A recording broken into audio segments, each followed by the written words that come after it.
Thank you, Dave.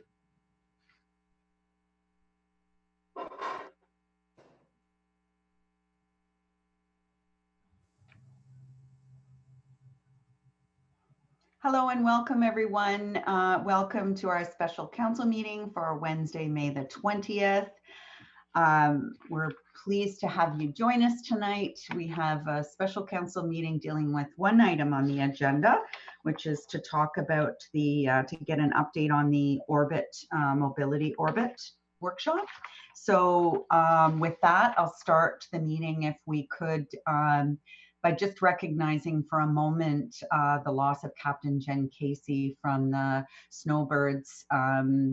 Another horrible loss to all of Canadians, but particularly to Nova Scotians who have lost so many, had so much sorrow in the last little bit. So if we could just pause for a moment, silence.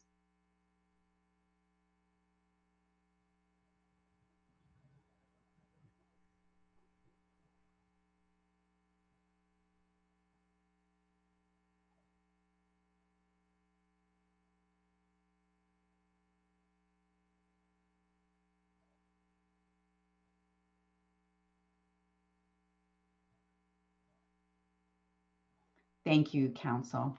And welcome to staff, to members of Council, to our special guests from the Orbit Focus Group. We're here tonight, or before we start, I should tell you that public comments made during this meeting are audio and video recorded and shall form part of the record, which will be retained in accordance with the town's retention bylaw. And if you need more information about that, our clerk's services would be happy to help you. So tonight we need an approval of our agenda, which is quite short. Could we have a mover and a seconder? That'd be Councillor Nicol and Councillor Fowler. All those in favor? That's carried.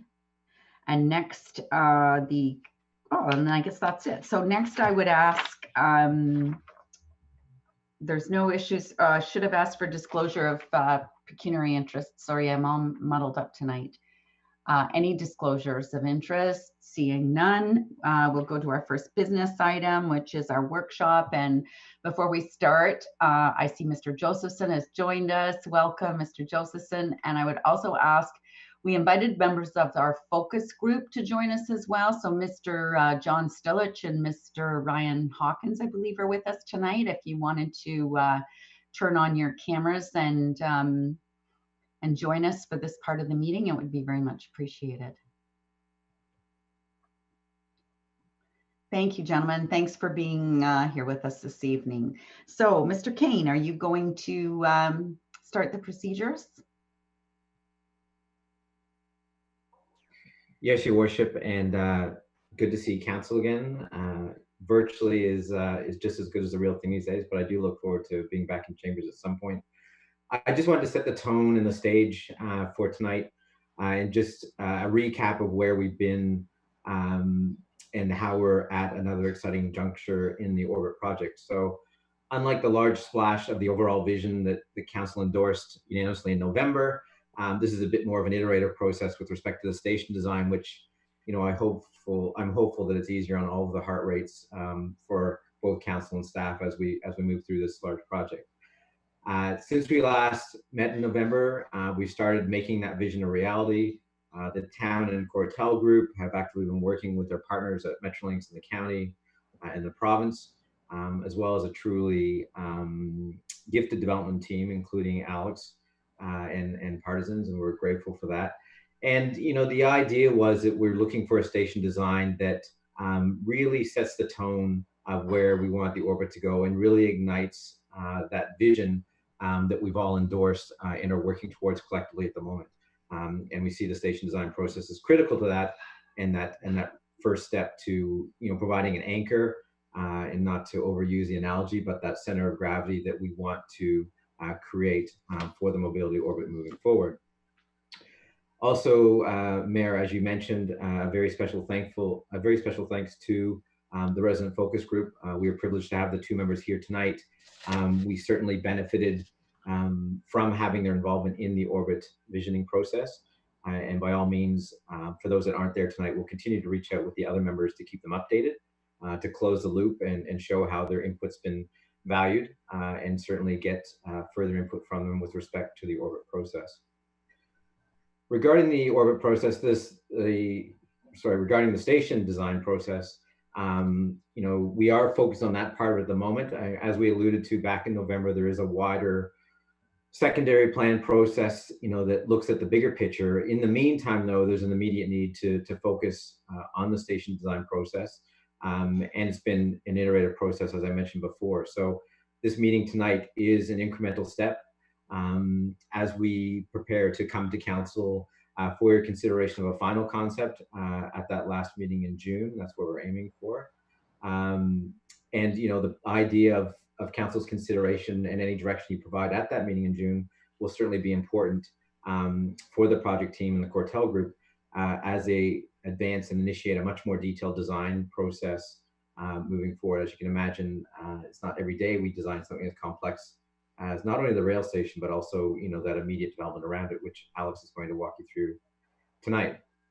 So we're looking forward to getting council's input tonight at this juncture, and then coming back, responding to that through the design, and Alex can probably speak to that more in his presentation, and then coming back to council for its consideration at that meeting in June.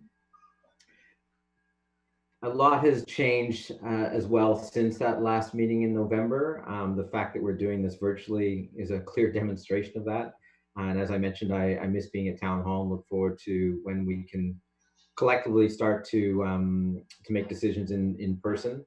And of course, what I'm getting at is the pandemic is top of mind for town and for staff and the community as we continue, with the services that residents need. And it may be easy to describe, the development of a station as an unwelcome distraction during this time. But at the same time, there's no time like the present to prepare, for the new normal, whatever that looks like.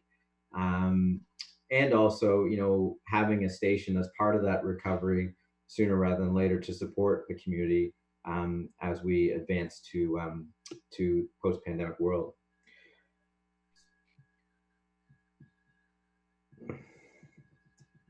So some technical issues there. The iterative process means the design you see tonight is a variation of the images that you saw in November for the station, and it will continue to evolve as the realities of that detailed design that I mentioned, and the requirements of a rail system are rolled into that project, together with the cost of realizing a vision such as this with the DOLLIN community. And we're going to have Alex walk through that design shortly.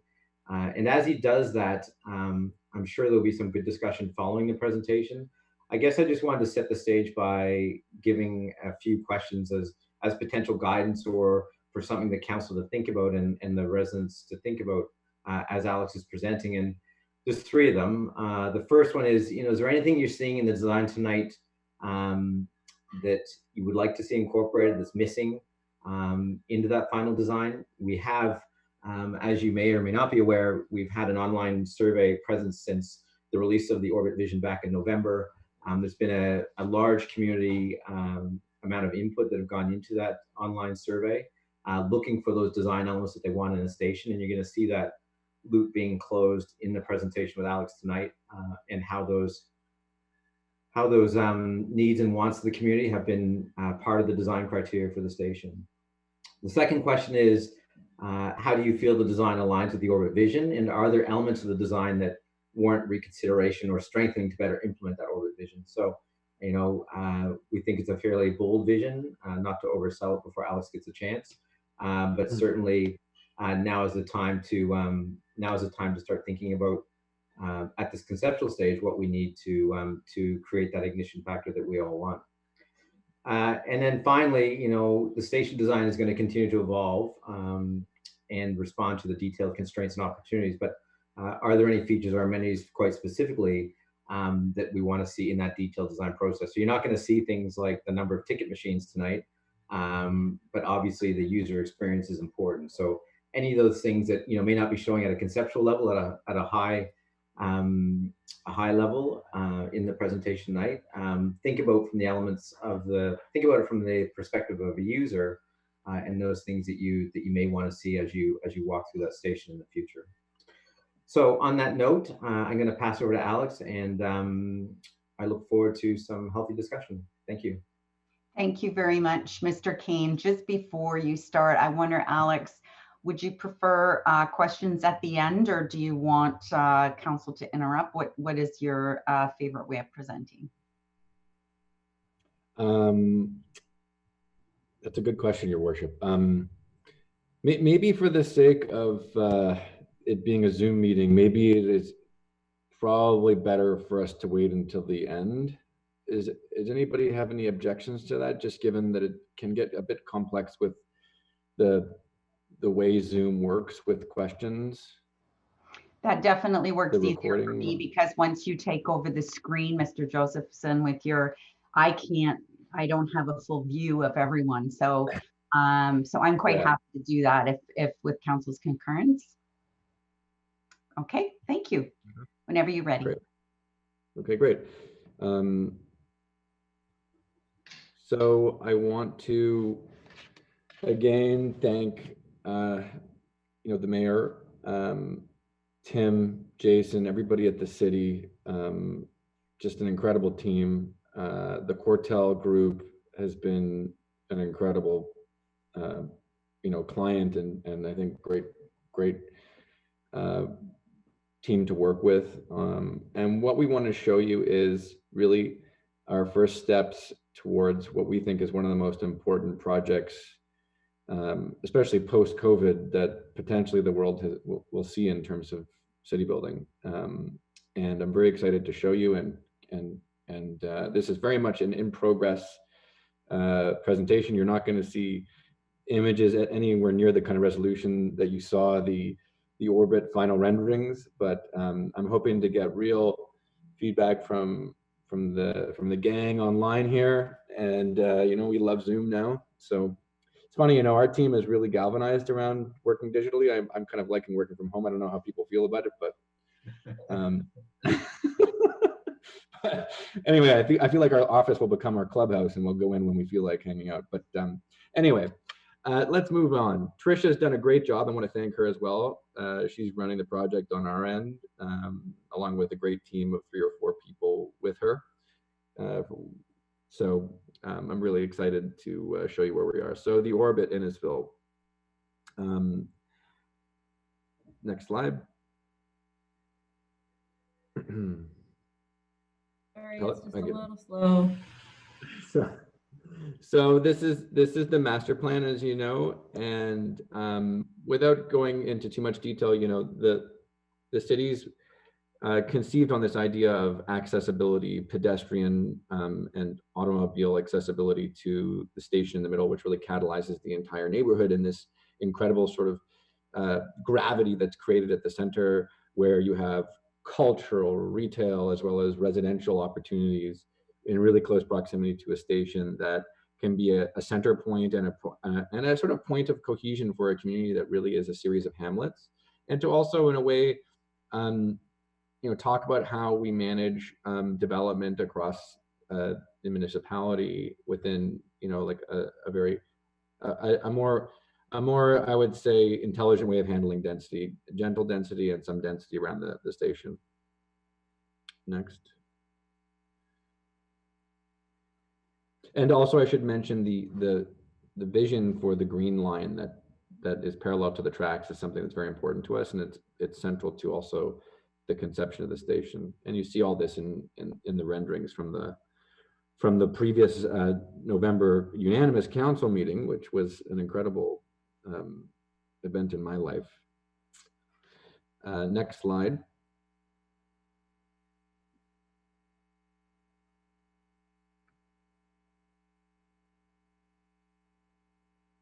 I don't know, is there like a serious delay, or is it just me? Next slide.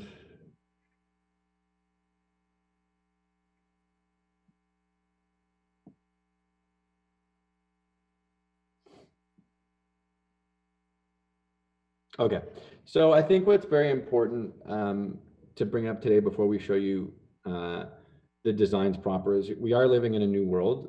as much as we don't want to necessarily take the bull by their horns right now and say that it is a new world, we really expect that it is in a certain way changed. And I think that ironically, all of the things that we put together with Quartel, Innisfil, the other stakeholder groups, the Rizardos, I think that the orbit is really already positioned in a fantastically serendipitous way to deal with these 7 things. Post-COVID pandemic strategies in general, people are going to want to be near metropolises, but there is now a question of like, well, do I need to be at the heart of it all? And can I be in a place that has a lot of public realm, a lot of space for people to be outside, enjoy the outdoors? We're starting to see studies that the outdoors is much safer than being indoors. Increased spatial separation, larger sidewalks, public spaces, density for families, so larger units in multifamily dwellings, so mid-rises and high-rises with larger units, less elevator traffic. Active transportation, so transportation that is distributed like the Uber network you have in place. You know, I'm probably going out on a limb, but this idea of a decentralized transit system combined with the train system will probably prevent community spread in a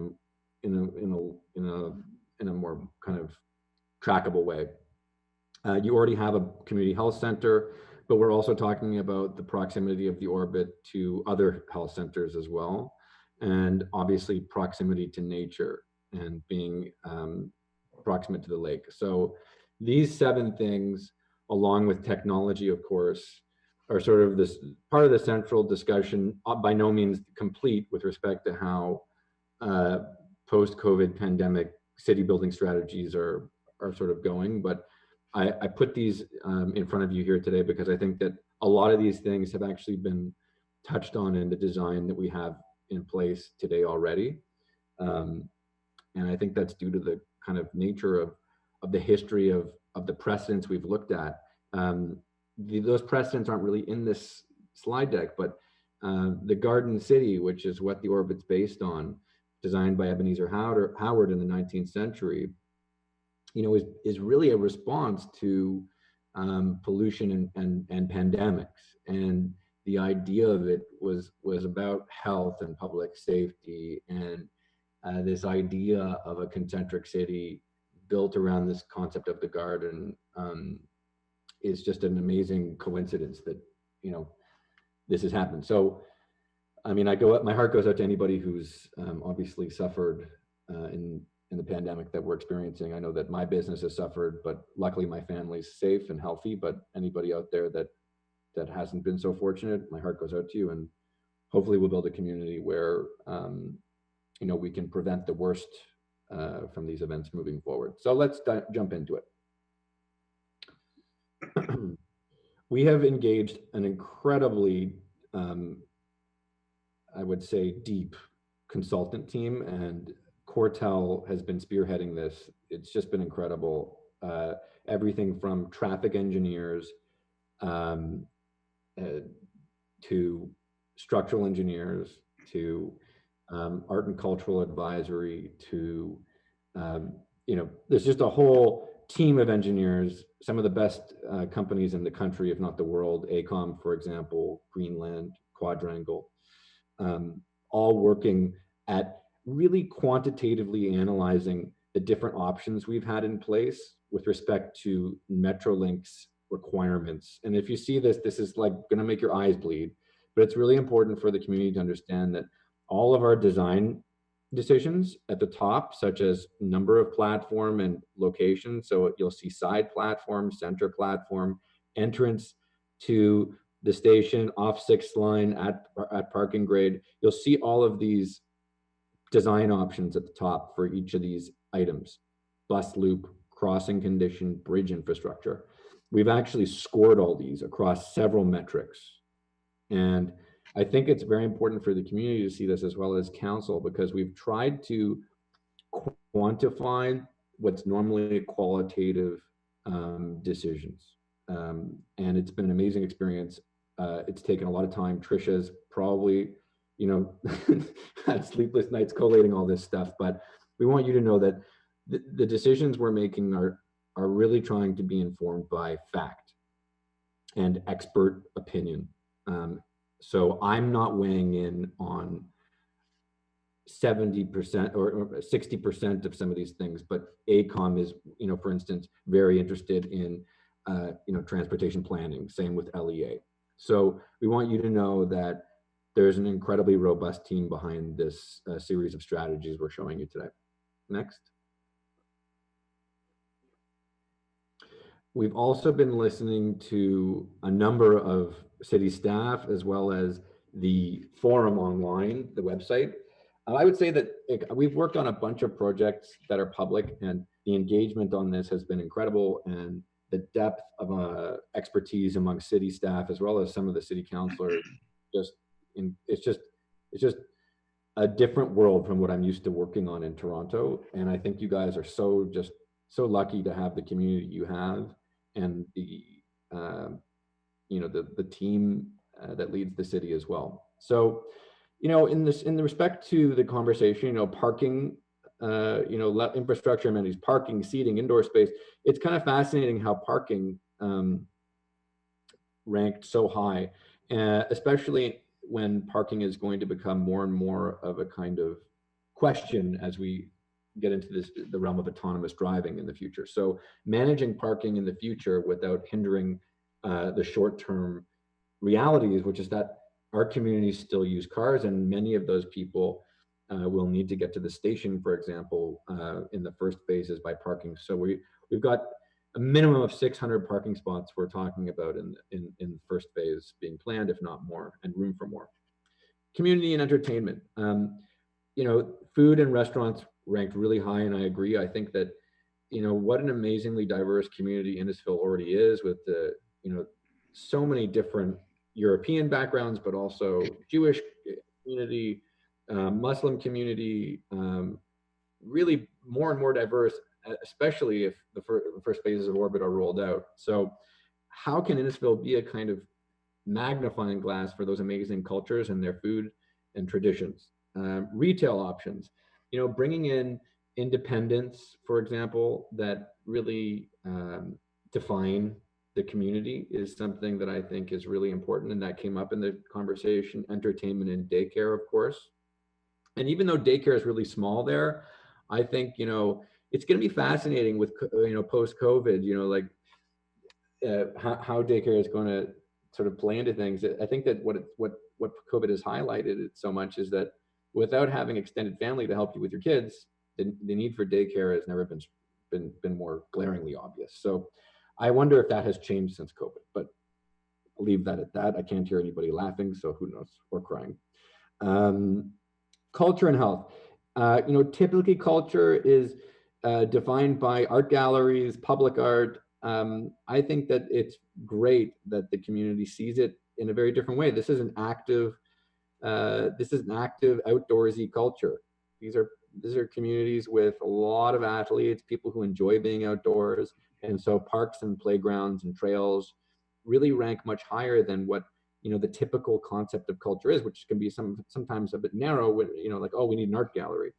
I think that culture and art are important in Innisfil, but so is the culture that you've developed already, which is athletic. And so this idea of green space, trails, parks, athleticism, fitness, we're all trying to listen to these very different, and I would say precisely Innisfilian that they are. And then we're sort of throwing these bubbles up around the tracks in a 6-line and a kind of diagram there. Next. So some of the, I would say, precedents from around the world that we've been looking at range from, on the very left, a bus and up on the upper left is a bus and tram station in Switzerland, in Basel. Yes, a tram station and a bus station can look like that. And I just think that it's so spectacular that in other places around the world, these infrastructure moments become really like a stage for a community to express itself. And in a way, I think architecture itself is the stage upon which we express our values and dreams and desires. And, you know, I wouldn't be here at the table today if your team and the stakeholder groups didn't, I think, also believe in that to a certain extent. We only live once, and so we may as well make the best of it and have a great time and leave a great legacy. The middle is an incredible project in Rotterdam called Market Hall. And it's a mixed-use building that forms an archway over a community market.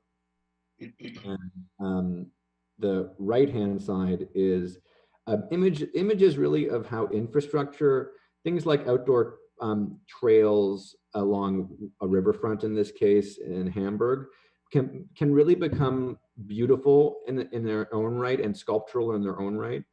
Infrastructure is a real opportunity to turn that kind of public asset into something that can be enjoyed as art itself. In the end, you're forming concrete, you may as well make it beautiful if you have the chance to. So I think that these are really great examples of how infrastructure can actually not only at its very basic level be functional as it has to be, but function doesn't have to be divorced from beauty. And I think that that's what sort of marries these three images. And of course, in Innisfil, there's going to be financial and economic and market considerations that everybody's going to have to be aware of. You know, in the beginning, you know, we imagine that these things are going to have to compete with, you know, the market throughout Southern Ontario. And so we can't build for the 1%. We've got to build for more than the 1%, of course. And it's got to be a diverse community. So these things have to, you know, take the shape and form that finance will allow it to in Innisfil. But I think that we can still, at the very basic level, think in a creative way. Next.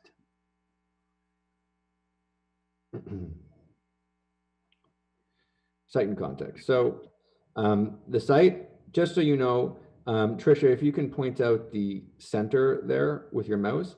So that's about 200 meters in diameter, that circle there. And that's primarily what we're talking about today. A slow walker like myself, my girlfriend is always making fun of me because I guess I have tight hips or something, but I just walk so slowly. And so I think that's about a 3-minute walk for me. Some people probably can walk it faster.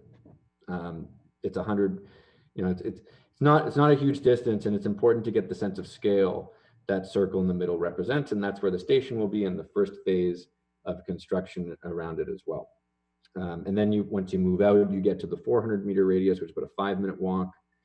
Maybe it's a 7-minute walk for me, or 6-minute walk for me. And then you go out further and further, and you can see the 20th side road is about 1 kilometer, and that's about a 10 to 12-minute walk. Okay. And it helps to just give everybody the size. Once we get to the center, you know, this is what we're really talking about right now. We've got the 6th line, which is the black, you know, the road, and there will be a curved concrete formed structure that spans the tracks. So that will all be rebuilt and widened as per the requirements of Metrolinx, but also, you know, the traffic needs and Cortel's desire as well to, you know, build an incredible piece of community infrastructure there.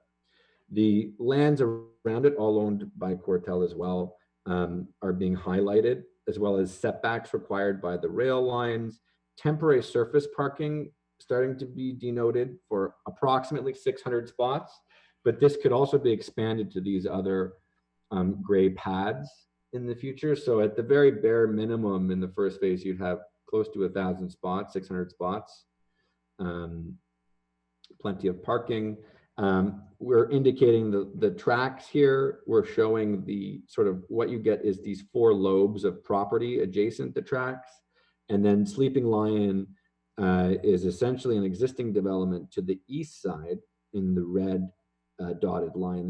This is and part of that is part of the first phase master plan. So the first phase is really, like Tim was saying, it's kind of like the spark plug in the field. And I kind of wish I had this presentation time longer so I could do like an hour long, you know, I would say sort of like deep dive compared to what we did at council, but basically this is the first phase, and how the rest of the project will flesh out is really dependent on the success of this first phase and the ambition of it. The gray box in the middle beside 6th line is the proposed location for the station. We're talking about a kind of urbanization of 6th line so that overpass isn't sort of like a wasteland, uninviting.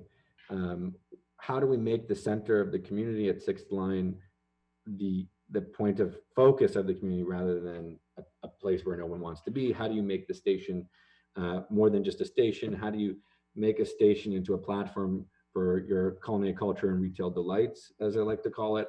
A train station can really catalyze the business around it. And so this is what we're looking at in terms of context. Next slide. We're just nerding out here a bit more for everybody who wants to know. There's a series of requirements by Metrolinx, as well as the parameters of the station.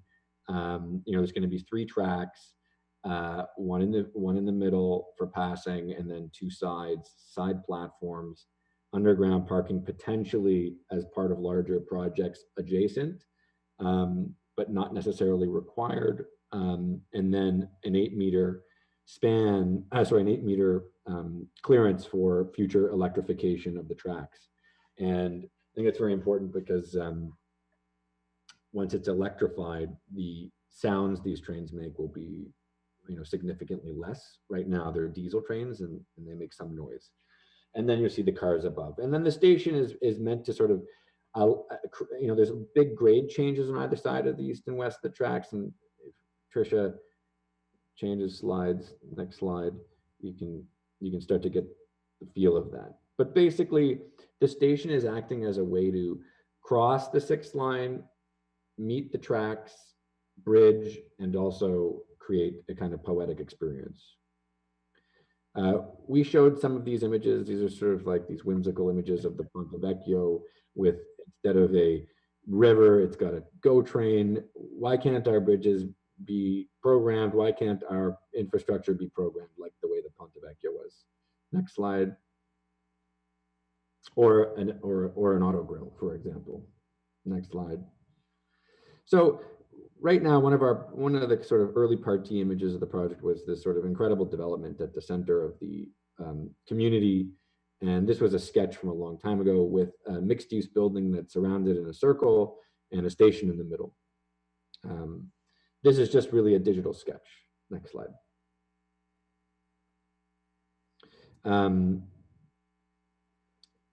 I guess we're kind of deep diving into this. Maybe I even don't like this order of slides, but this is the order of slides.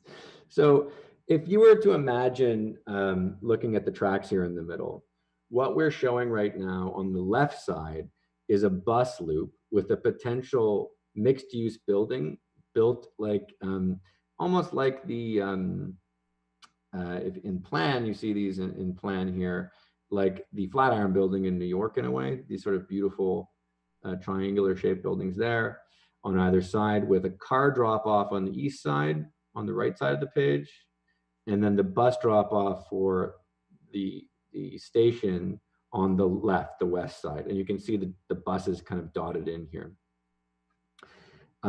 These buildings then support these dotted lines above, and this is a series of, what I want to call decks for public spaces above, but on grade below the bridge and on the level of the tracks and platforms, you've got these 2 loops on either side, the station as the green lobes on either side, and then anchor retail and cultural on either side. Now, obviously, these are below the level of the 6th line on either side. And so these are primarily going to be, entrances for people getting off the bus who want to go to retail, or getting off the train and want to go to the retail. But then there's also bypasses to that, like access to the trails, and then the stairs right up to 6th. So you could get picked up on either side of this in a bus, or you could walk, or you could take a bike. And the first loop, this 200-meter loop, which is the circular road that you're seeing on the outside of this, that's pedestrian and bike only. So inside the center, we really start to separate the different kinds of vehicular traffic. You've got bus traffic, you've got car traffic, bus traffic on the west side, car traffic on the east side for their own loop. You've got car traffic, obviously, on the 6th line. And then you've got bikers and people walking on the green trail, which you see starting at the tops and flowing all the way through and under the bridges. So there's porosity north-south. And then there's also access directly to the platforms, the station in the middle, which then has vertical circulation and accessibility up to the 6th line level, and then these stairs. So all of that is then really, I would say, held together with this belt of pedestrian and bike lane all around the edge. And I was talking to Peter Cortolucci about this actually, and it's almost exactly a kilometer in perimeter. So you could have like races where you do like 24, 52 laps around, or 47 laps around. You could do the Innisfil marathon, and it's 47 laps around the center, or something like this. And Peter's a great athlete, and I hope that one day, once his knees recover, he can do that. I won't be able to. I couldn't do a marathon. So that's the ground level below the bridge. Okay. If you look at it as a whole, it's this incredible ring at the center of the community that would start to be built out on the north side. The south side could be, I don't want to call it mirrored because you don't necessarily need the same things, but the south side of it could be related to the north side. But the idea with this is that above the track level is a series of incredible public spaces, mixed-use buildings, retail, culture, and I'm going to get into that now. So if you go up one level, you have the 6th line at the bottom. You've got the 1 kilometer loop at the top, the tracks going through the middle.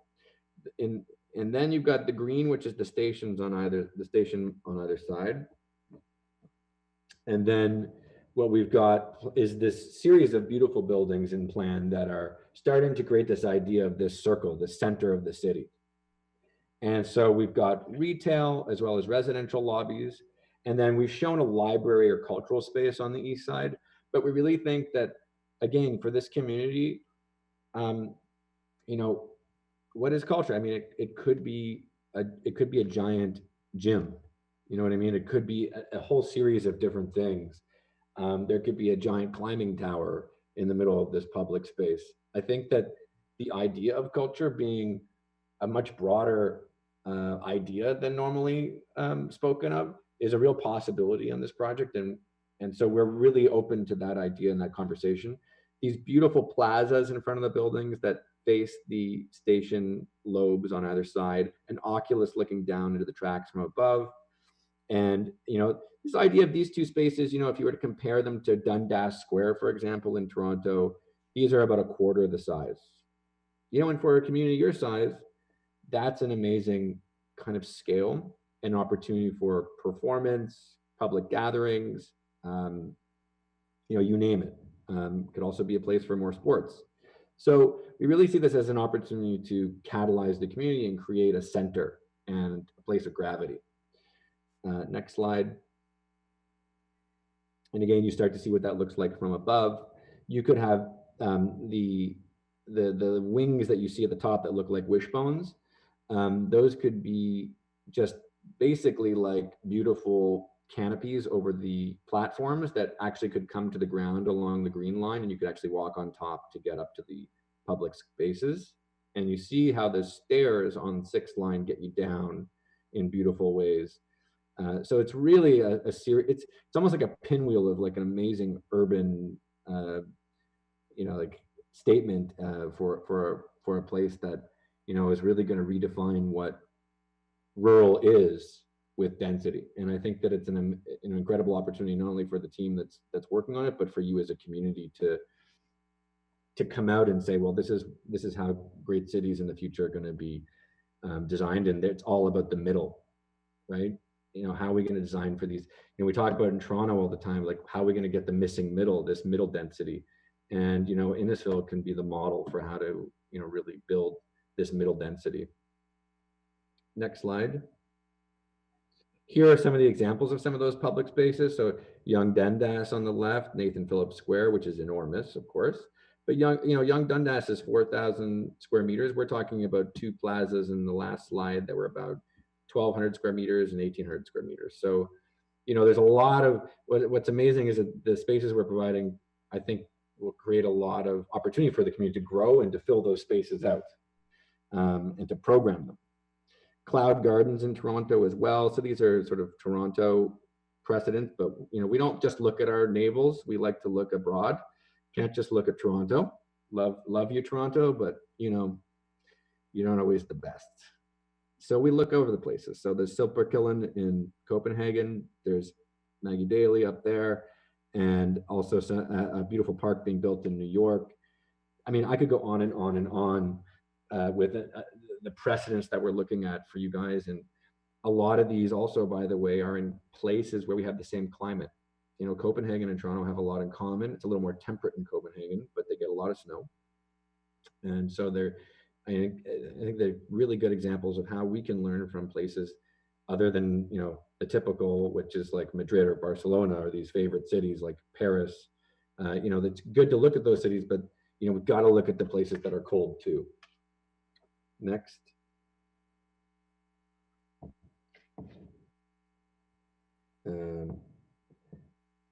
So this is by no means the final architecture, but we're starting to, what does this start to look like? Well, okay, you could have these amazing buildings in the middle, which are the station, and I call it these two sort of pedals, and these beautiful roofs that come down and meet the ground at the platform level, create an oculus for the trains, and then the public plazas on either side, the beautiful stairs, and then the buildings around that are mixed use.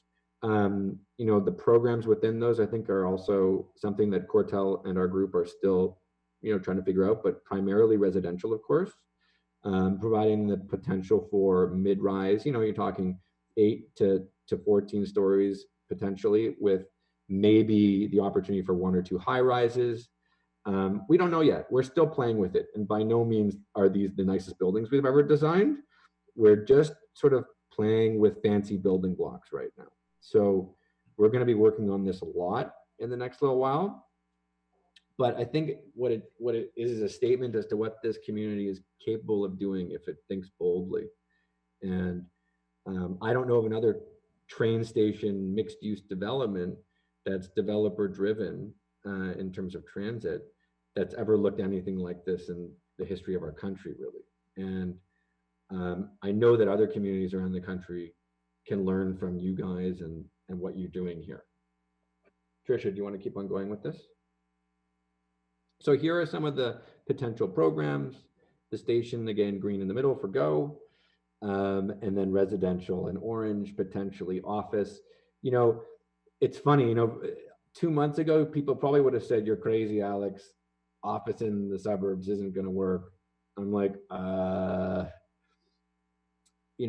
post-COVID, I don't know if that's the case anymore. I'm feeling that, I'm hearing stories of, banks starting to rent industrial buildings on the outskirts of the city to do flex space. I'm hearing some funny things about what's going on with office right now. And it's not that people are abandoning their downtown locations. They're saying, a lot of people have actually enjoyed working from home and not commuting. And so we might create satellite offices. They're certainly going to reduce the square foot per employee allowable in the downtown core. So that's going to be, you're going to have shifts where certain people are allowed to come 1 week and certain people aren't the next. You're going to have real limitations on elevator use. You're not going to be able to pack people into elevators. So, the opportunity for creating places of work in your community may be a possibility now. So don't say no to the fuchsia yet. And then there's obviously a series of possibilities for retail, grocery stores, a farmer's market, local shops. I think it's important to bring in the local community. Cortel's really, been in the community, the Rizzardos, for a long time. And I think they really understand the importance of the kind of agricultural heritage and bringing those kind of retail agricultural aspects, through a market together, or coffee shops and so on and so forth. Like, there's really a number of opportunities, as well as, like the typical Torontonian approach to culture, which is art, art, art. I think we can be really adventurous with this stuff. Just so that we get to the transit element, you see the two platforms in the center. You see the canopies that could also act as ramps that take you up. You see the two innovative lobe architectures of the station that are these incredible canopies. You see the commons beside those, and then you see the residential buildings and the circular track around it. And then also the dotted lines being the community green path, the trail that goes through the community. By the way, if all the communities along the rail line adopt the strategy we have, which is that it should be publicly accessible and safe, it would be one of the largest park systems in the world from an urban design perspective. And that's just by working with Metrolink's 30-meter setback, where it can expand also from that. And then where you have crossings or stations, you have obviously hybridized different ways of dealing with those setbacks and maybe, building where it's financially viable. And then the bridge in the middle. So if you start to build this up in terms of phases, the beautiful canopies of the station and all the programs associated with the station, elevators, storage rooms, ticketing, fuel tank rooms, electrical rooms, substations, all these things, public spaces, the bus loops, all that starts first, the parking on the left, and then you start to build up. Next.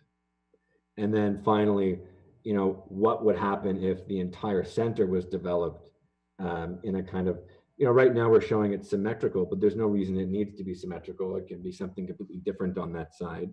And that's something that Cortel's talked about. That's something that we've talked about. So, right now we're showing it just because we need to, consider the fact that it's a possibility. And I think that the south side of the development is almost, even though it doesn't contain the station, just as important as where the station is as well, from the sort of perspective of how is this project a kind of manifestation of your bold, intrepid efforts to make this a fantastic future community. So this is sort of where we are with respect to the basic build out nuts and bolts of the development. Next slide. How transit works, how the station is split into two sides that are accessible at grade at both levels on 6 line, as well as the north side, which is lower, the platform level, and then the residential and commercial and public space uses delineated clearly around them and allowing for an amazingly visionary architecture to occur, but also to promote the most important elements of the nuts and bolt transit issues like parking. So to the right, you see a bit of the integration in what would be the sleeping lion development, but that's sort of not developed yet. And I think that we would move forward with respect to developing those ideas and those integrations upon feedback from you guys today. And I'm not sure how much more time I have. I've probably gone over my time limit, but Tim, do you have any other comments with respect to what I've spoken of today, and have I missed anything? Oh, I should also mention that there's a series of other things we're talking about as a group, and that includes everything from sustainability to technology, and master planning. All these things are sort of happening behind the scenes. Integration of technology and sustainability are important aspects of the project, and we want to work with city staff so that there is a logical phased approach that's really unique to Innisfil. I don't think we need to copy anybody. I think we can take the bits and pieces from other cities that we all think as a community are really great, and then potentially innovate in our own way. And your staff and your community have been, really a litmus test for how innovative a community can be. So why wouldn't your, policies and and regulations also reflect that. So there's a whole series of discussions of these kinds of things on the other side that would then start to play into the manifestation of the design. But really, we've been thinking about these things all the way through. So a bit of this is baked in. Tim, do you have any other comments about it? Just a couple of points, Alex. Thanks. I think the other key part of that design, even though we've nominated uses for those various floor plates that were shown in terms of commercial and office and residential, I think the importance of flexible space, particularly during as we come out of the COVID time slot, becomes more important. So those floor plates that you see, or those land uses that you see in the concept are entirely flexible, and the idea is to keep them that way so that the station can evolve, not only now in the short term, between now and construction and that first stage of occupancy, post 2022, but also beyond that, as well as as the nature of land uses changes and continues to accelerate, quite frankly, based on current events that we're seeing. And then the second part, Alex's slide's perfect to have up on there, is that center space is, it can be a beautiful space, but the real value at it for the community and the real value for the orbit, and that ignition factor that we talk about, is going to come through that combination of architectural design, great architectural design that we're seeing, as well as the programming to activate that space. So, kudos to Sue Bao's team and the culture team for providing input and applying that cultural master plan and that cultural lens over those spaces, so that we can really make the most of them and they become truly activated, and not the space that you reluctantly have to cross over, but a space that you want to move through. So I just wanted to add that, Alex, and thanks for presenting the rest. Yeah, thank you for the opportunity, Tim, and I'm all ears. Thank you, everybody. Thank you very much, Mr. Joseph and Mr. Kane. Very, very interesting presentation. And I'm going to open the floor for questions now. And perhaps if anyone has any questions, if they please just get my attention, wave, put your hand up, and just bear with me as I scroll. I will have to scroll, and I'll get you when I see you. So questions or comments? Councillor, I think what we'll do is start with, at the top, with Councillor Payne. I'm making a list. Thank you, Your Worship, and I'd like to just say thank you for the presentation. It's quite interesting. Just a couple of questions. You're mentioning that people would be walking and driving. Cyclists, I think I heard something about a bicycle path, but I just want to make sure that there's going to be safety for the cyclists, because I think that is one of the modes of travel that will be used a lot. And also, what is the time frame from putting the station in there and finally getting the whole orbit finished? Do they have any idea as to how long that will take? Tim, do you want to answer this, or should I answer it? Or I can answer half of it and you can answer the other half. I don't know. Yeah, so Alex, you can, if you want to speak to the cycling part, I'll start with the timing. Through your worship to Councillor Payne, we see the station starting construction in 2022. That's a goal, I think, that's shared amongst the project team and our partners, to get that infrastructure started, as we talked about. You're probably looking at, I don't want to preempt Cortel or Metrolinx for that matter, but you're probably looking at an 18-month to 2-year process to construct the station, given that it's an active rail line. Certainly we'll try to accelerate that wherever we can. And then about the same time, presuming the market conditions are there, you'll start to see the podiums and those foundational pieces going in for the buildings that come online. Long story short, it's based on market, but certainly, the Cortel group would like to see, a large uptake and significant commitments and built form happening within that 5-year window of the station opening. And then the wider orbit vision, as we know, is a much longer term plan. You know, it was always meant to be a 50+ year plan for full build out of that, and the ultimate intensification to get to that larger population that we see need to be accommodated in Innisfil. So, you know, as this, you know, by working from the center out, you know, we maintain that momentum and we consolidate, you know, those things that can make the orbit exciting. And we think that that will help accelerate the build out of orbit ultimately by starting and, you know, putting in those critical pieces like stations and great public spaces to create that new market. Yeah, Cortel, I think, is obviously they know how to build, and I think the ability to deliver on this is well within their capacity, and it's all about approvals and partnership. So the timeline is really going to be dependent on partnership and collaboration, and I think, as evidenced by just, I mean, us being here today, it's going to move the project forward quicker than most other places. And in Canada, that's a big deal. It'll change the economics of your entire community as well. The bicycling question. The bicycling question is an important question, and it relates to not only safety, but future transit systems, and how bicycles are sort of central to that. One, the entire premise of the orbit is that there will be bike lanes, dedicated bike lanes, and curb design.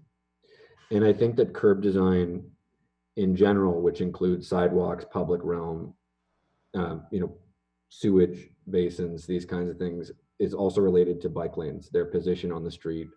There are a lot of studies with respect to how we can do this better than most, and not make the same mistakes other cities have. So there's a real opportunity for us to do this right.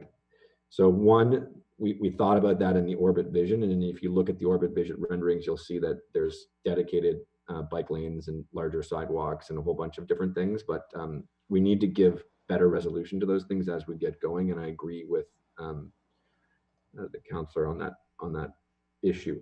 The central ring itself, again, because of the amount of grading on either side, north, south, and east, west, there's a large landscape relief that you're not seeing here in terms of grade levels and with respect to both sides. So this first loop, the kilometer marathon that Peter is going to run, that is necessarily because of grading slopes of road on 6th line only for bikes and pedestrians. Okay, and that allows for any bikes traveling on 6th or anybody walking on 6th on the sidewalk to have primary access to the development station. Okay, and so that's the ring around that whole circle. And then within that, there's storage right now we're showing for, I don't know, it looks like it's close to 1,000 bikes. It could be more, and we could make more bike storage. So there's dedicated rooms with locked security for bikes, as well as, you know, differentiated traffic lanes for the bikes and pedestrians. And then there's another element of this, which is the green line, the green trail. And that trail system, if it does have a bike lane in it, can not only function as a kind of bike highway north-south, but it can also serve to really take bike traffic out of each lobe or quadrant of the orbit and bring it to the green line, and then have it directly access the station apart from the pedestrian and vehicular realm. So I think that's a series of basically 3 or 4 strategies. And I hope that answers your question with enough clarity. There's clearly drawings that we have to show you and renderings, but that's really, I think, going to be a little clearer as we get closer to the council meeting in June. Thank you very much for your comments. Thank you, Councillor Payne. I have Councillor Waters and then Deputy Mayor Davidson, and I'm keeping track of more names after that. Yes. Thanks, Alex, for the presentation. I like the design. I think it's interesting looking, and I can't wait to see some of the 3D modeling that's going to go on to see some of those different details that would add to the image. I have kind of a couple of questions. The first one has to do with the user experience, and that's from a Go Station person. I've taken the Go Station down, the Go train down to Toronto several times, usually starting at Bradford. Bradford is a very, very cold, windy spot to be standing in the middle of the winter time. In fact, most Go stations are like that. There's some glass shelters. The one thing I like about this is that we do have an underground component to it. But the way typically Go stations are designed, they have a very, very small building, which everyone crowds into when it's wintertime and it's windy, and then they file out very, very quickly as a train arrives. And so I just want to hear what you have to say about, even though this is partially underground and there will be some infrastructure to protect people from the elements, could you expand a little bit on what those elements are to protect the people, and in terms of making it comfortable if people have to stand outside? Because post-COVID, you don't want to be pushing people into a small building that's heated and then they run out to the train where it's cold. So are there any elements built into that? And I think because of COVID, a little more interesting in terms of what might happen in the future. That's my first question. Mr. Josephson? Do you want me to answer your first question? Or do you Yes, want to please. Yeah, no, go ahead and answer the first question. Okay, great. Yeah. So you're right. Right now, the station is a very efficient series of spaces that are driven by Metrolinx's current requirements, which are pre-COVID requirements.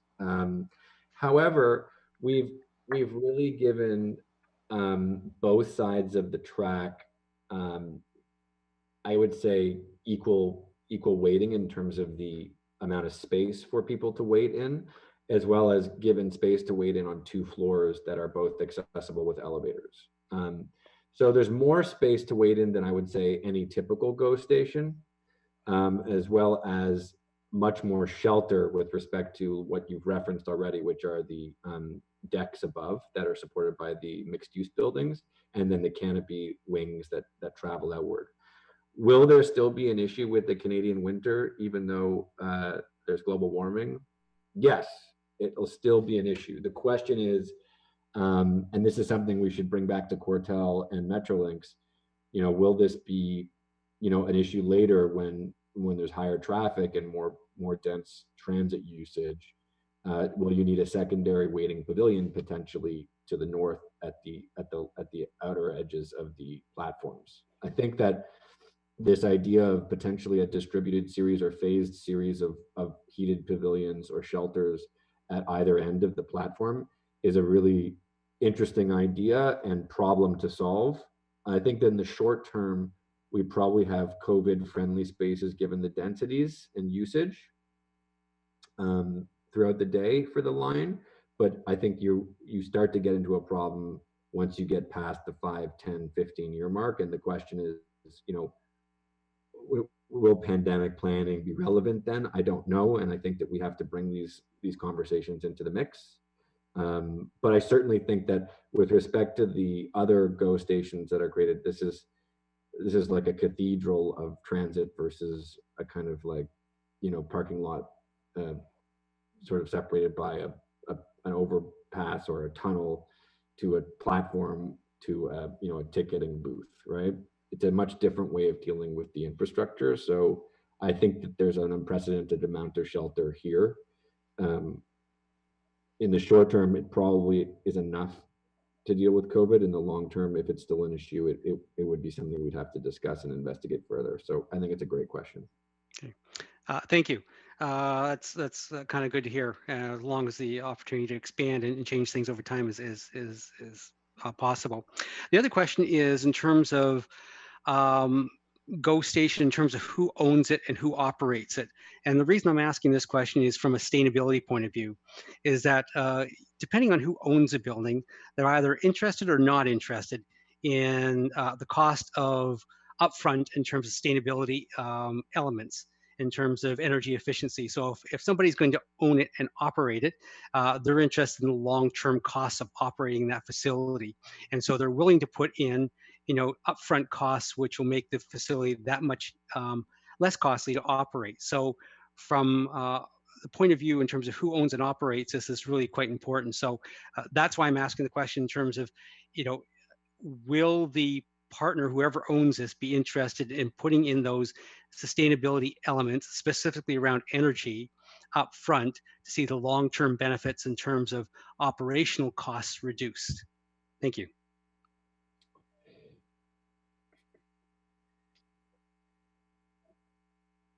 Sorry, I was talking when muted. I thank you for the question, Councillor Waters. I see Mr. Rayner turned on his video. So did you want to respond to that, Mr. Rayner? Thank you, Worship, members of council. Happy to get it started, and then Mr. Kane and Mr. Joseph can pick up. I think this is a really insightful point about ownership, shared maintenance, programming of this space. And so typically Metrolinx's preference, and we can understand why, is that there's a very clear delineation of what is Metrolinx's station, which they own, both the land, the facilities, and the air rights, and also and then what else is owned by others, including the municipality or commercial developers or condo corps, for example. We are in really great discussions with Metrolinx about how they can reimagine that working. And they do have some experience with this, and Alex and his team helped with the redesign of Union Station, which, as you know, has that really interesting mix of retail as well as other spaces that are used by the public.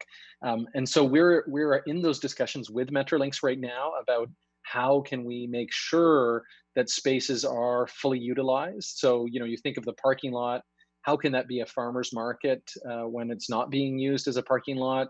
And that multi-use of space and really making the most of that center of gravity, as Alex refers to. But I don't want to set expectations too high. It would be quite an exception to the typical arrangements that Metrolinx would have with the neighboring property owners. So we have high hopes, but we'll have to continue to report back to you. Where the rubber hits the road is perhaps in the direct funding of specific components of that the municipality is particularly interested in. So you can imagine, as Alex alluded to, some public art installations, perhaps active transportation trails that connect directly, through the station, or in fact a part of the station, or perhaps an idea lab space right in the station itself. That's when we're really going to see that combination and that partnership. But that's not free either. So perhaps there are other development charges that would come into play that would be a part of that. Those are the kinds of things that we're exploring right now. So I don't have a definitive answer for you, but certainly if sustainability was one of the most, and it is one of the most important components, Councillor Waters, money talks, and the ability to participate as a real partner, as a true partner in some of those conversations with funding opportunities, I think is how we'll get the most bang for our buck, so to speak. But we're still quite a ways away from the details of that. Thanks very much, Your Worship. Thank you. Anyone else wanted to add to that answer? Just briefly, Your Worship, thankfully, as we've all seen, the Metrolinx station model is changing, and I think a large part of that will be open to new ideas, particularly when they're looking for cost savings and revenue generation across their new station model. So Council Waters, through Your Worship, to Council Waters, there was there was design criteria that looked at the long-term operations and what would be more cost effective, particularly when that can be achieved through a sustainability lens. So they have been factored early into design, and certainly our consideration moving forward to realize those costs regardless of who the operator is. Yeah, if I could add just one thing very quickly, I think that having worked with Innisfil and Cortel, the key to the viability of the project from a financial as well as sustainability point of view is all about phase. So what can we do in the first phase that doesn't break the project, but makes the project stand out? What element of it is what you put quote unquote sustainable? And what about this development is in and of itself already got a lot of sustainability built into the thinking? And I think we need to remember that, I think Councillor Waters is the most sort of, like experience with this from a kind of municipal employee perspective.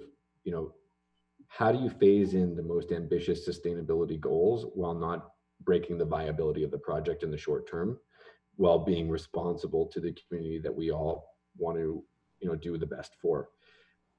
Property ownership boundaries is also part of his question. And so Metrolinx will own and operate their station after it's built.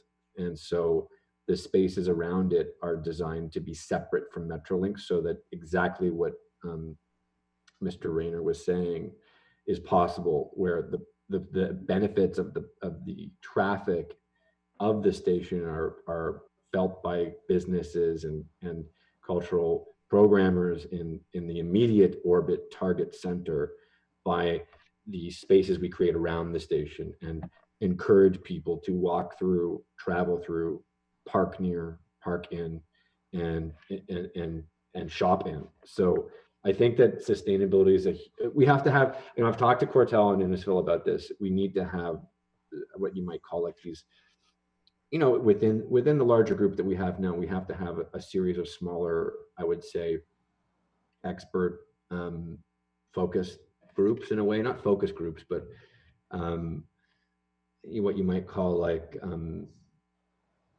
thinkers that get into a room and push these things forward with respect to technology, sustainability, property ownership, and so on and so forth, so that we get the most ambitious, responsible community we can out of it.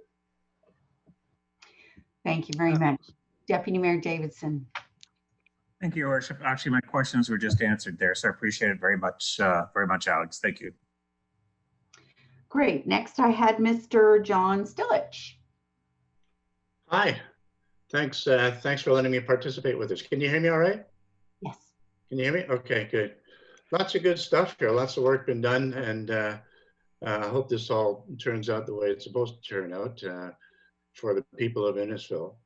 I think I got the message that things are still on schedule in terms of the province still approving a GO station, and the Cortel group paying for the infrastructure for the most part. I'm looking at this list here of the responses: coffee shops, trails, and parks and playgrounds and seating and so forth. I think a lot of it is something that is pretty much a given. And a couple of parts maybe don't belong into center core here, but maybe off to the side in the broader context. Now, when it comes to attracting business from Toronto and commuters going in a reverse direction for work, one thing to comment, I think you need a third track in there for an express rail service, just in the middle of them, just to comment on that. A lot of comments on parking and restaurants and retail and so on and so forth. The way the plan seems to be, everything is covered, but they seem to be, a bit separated by the rail line and by the 6th line. And I was kind of looking at things a little differently.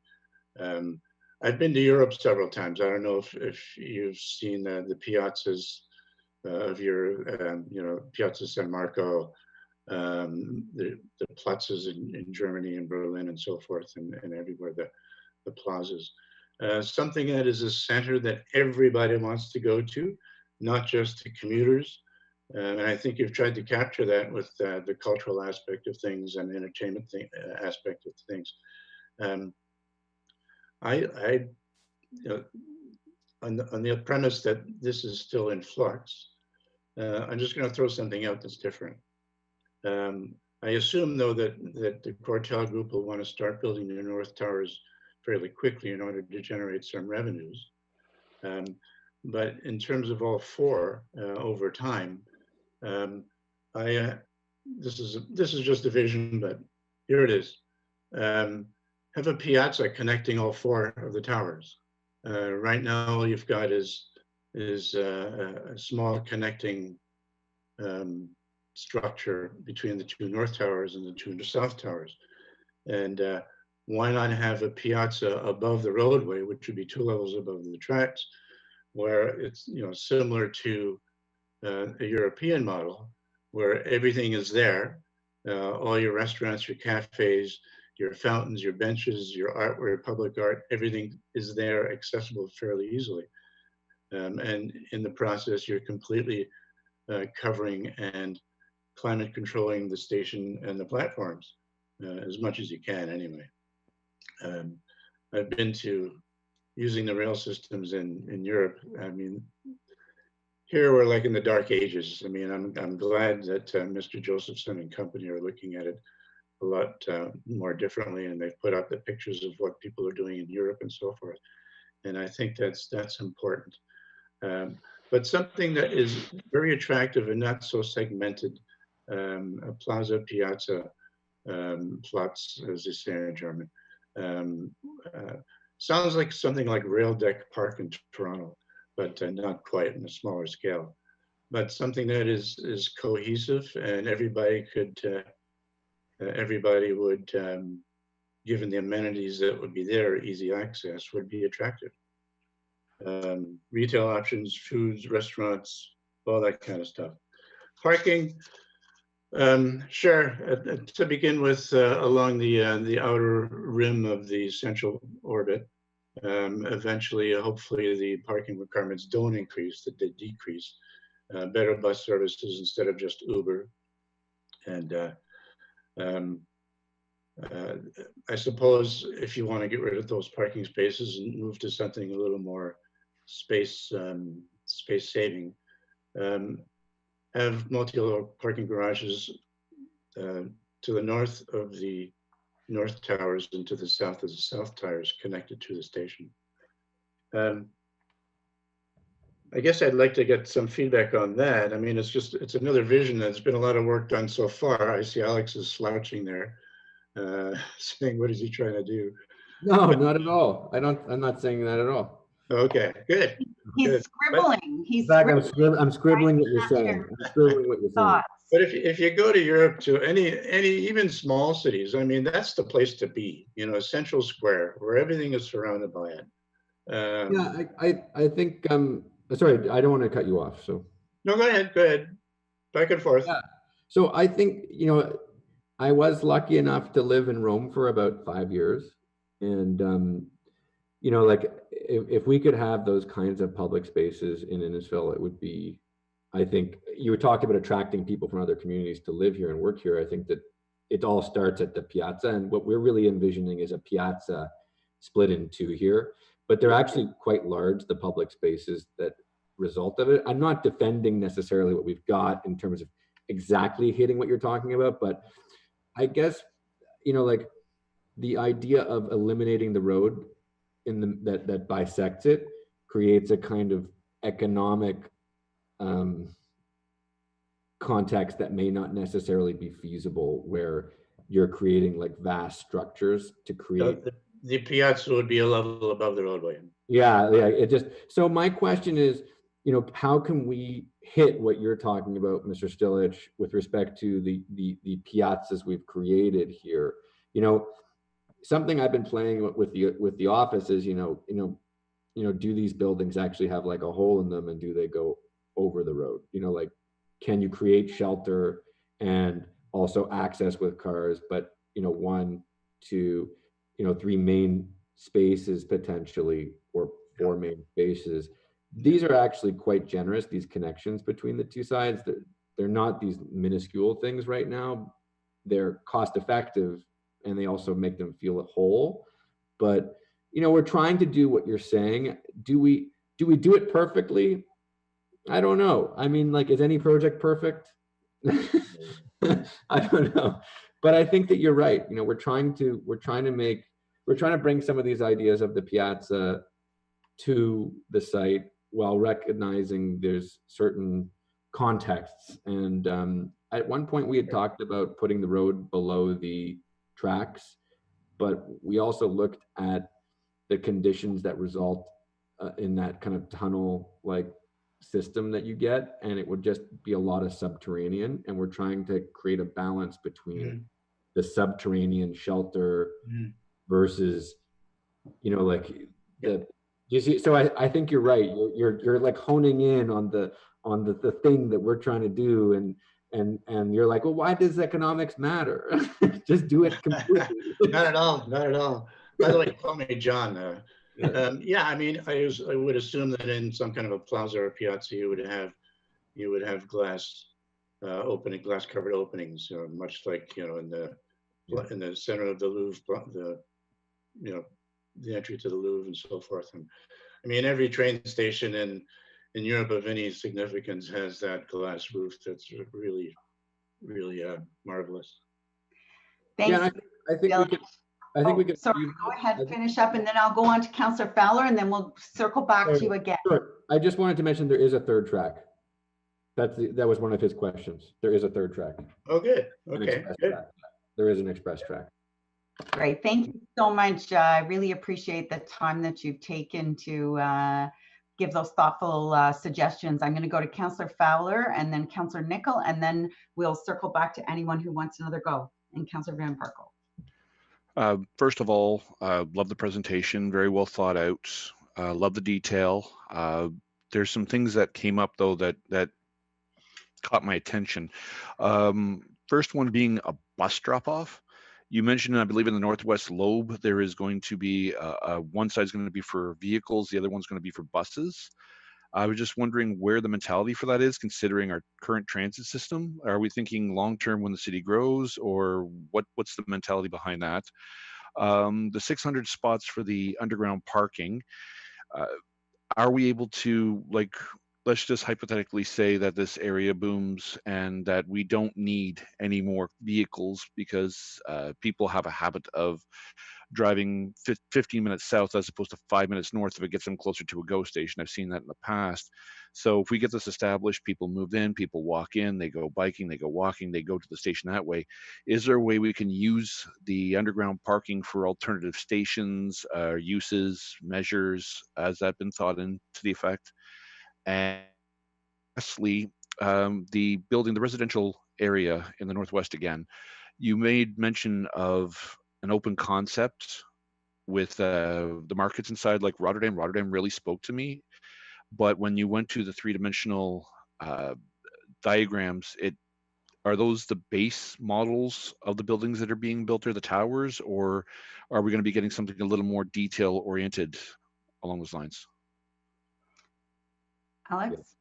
Yeah, I wanted. Yeah, you're like a million miles ahead. So I'll try and go through it quick. So the 600 parking spaces right now are all surface spots. It is up to Quartel how much more than that would be built underneath these two lobes in terms of underneath these residential mixed-use buildings. So this 600 spots is indeed completely convertible. As you mentioned, I believe it as well. There'll be much less parking required later. And so you're right, those will be developable. Right now, the requirement for those spots, the requirement for the position of the bus loop, the type of platforms and so on and so forth are very, very strictly outlined in Metrolinx's requirements. So while I do also agree with you that there's going to be changes in the way things work, this is how Metrolinx wants their stations laid out for the next foreseeable future. What we did do though, because Uber is your sort of transit system, if you look at the East Lobe, which is closest to all the people who live in Sleeping Lion and Innisfil, actually, that is for cars. And so essentially what you're gonna, I think, see is the East Lobe being used as the Uber drop-off with direct access to the station. So what we're kind of like channeling you, Councillor Fowler, and saying that, like, actually the action is going to be on the east side with Uber, dropping all these people off, and that yes, there's going to be buses, but they may well be outdated later. But that's why, really, the parking and the buses could be phased out if technology and behavior changes. So I think you're right with respect to those things. The other thing you mentioned, which is the market, you're right. It's very sketchy right now. We really very much need to hear the community, hear Cortel, hear the mayor, hear Innisfil before deciding on the architecture and really going to the next level. So I think we can turn this into one of the most important projects, this country's done transit-wise. It can be an amazing just touchstone to the potential of, collaborative thinking. It's just your request for that detail in terms of the architecture, we're not there yet.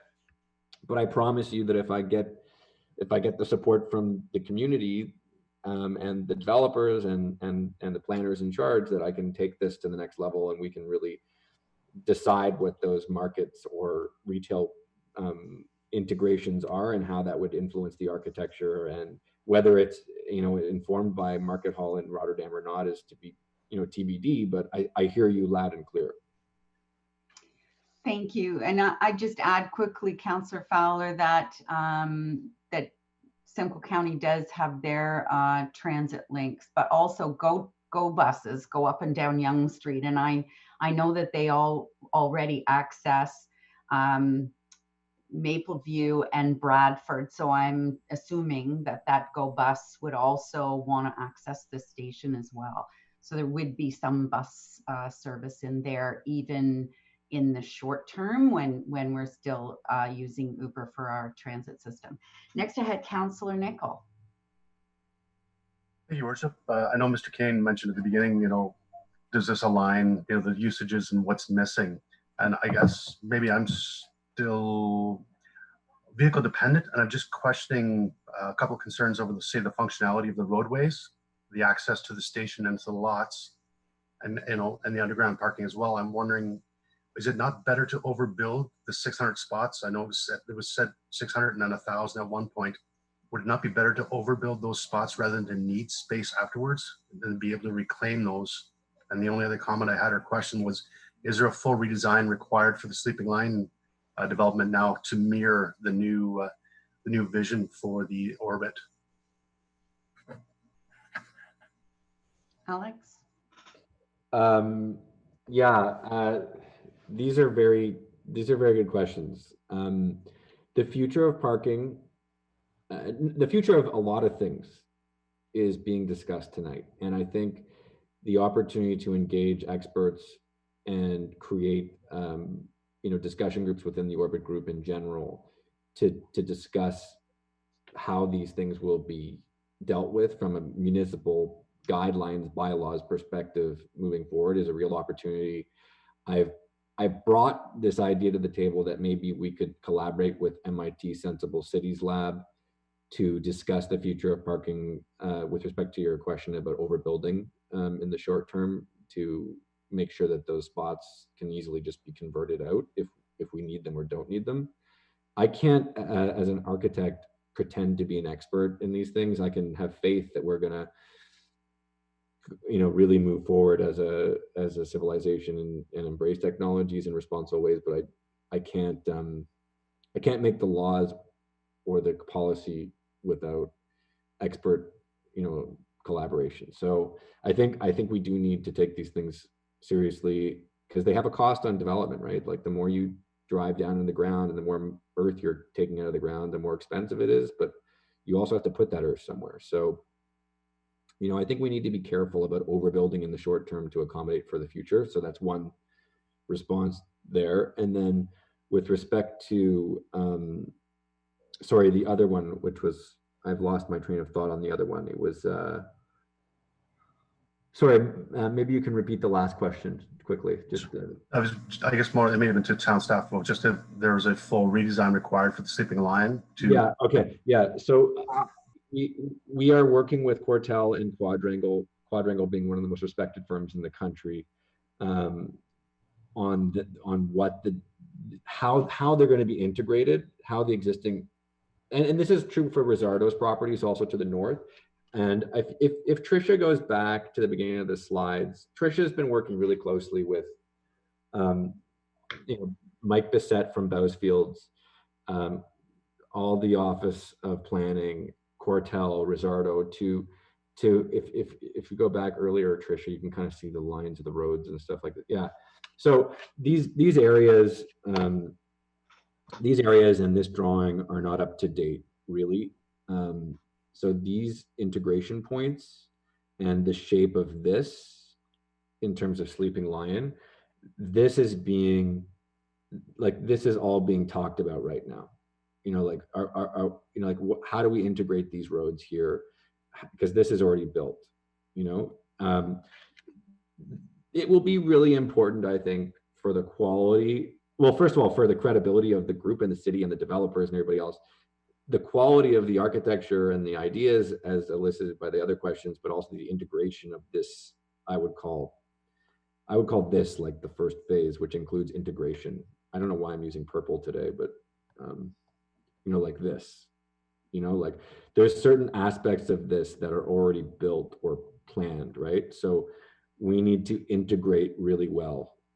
So like this, for example, is sort of built and starting to be built. So how do we integrate the vision into this without looking like we haven't, really moved forward towards it? So it's a good question and something that we're still working on.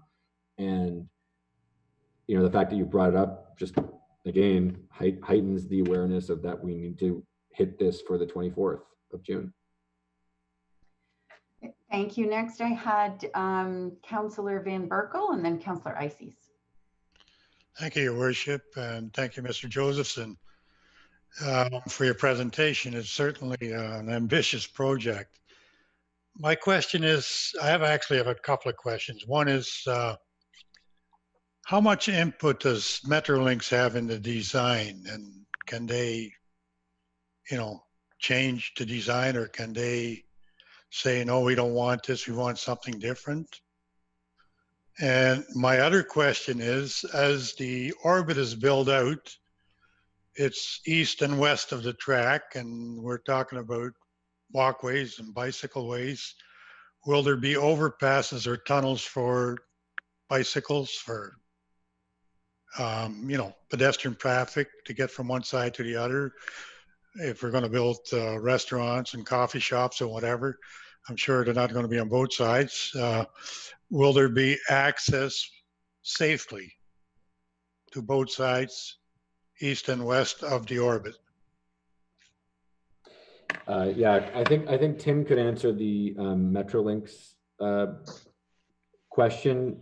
I think Cortel, being the major stakeholder on the station, I think part of the deal is they get to do what the city and Cortel want to do, as long as you meet the expectations functionally as prescribed by Metrolinx. But I let Tim sort of speak to that. Yes, through your worship to Councilor Van Berkel. The Metrolinx is primarily concerned with the function of the station, and yes, in the old model, aesthetics did play a smaller part in the design, but most of all, Metrolinx is happy if that station functions for what they need it to do. So there's a certain number of ticket machines, there's a certain capacity of passengers, the platform's the right height. Those sorts of technical matters are what's fundamental to the Metrolinx criteria. And Alex's team is plugged into those parameters, and Metrolinx has developed, developer guidelines, for this new transit-oriented community station development process that they've embarked upon. So as long as we, plug in those design parameters, then the design integrity of the station should remain fairly intact.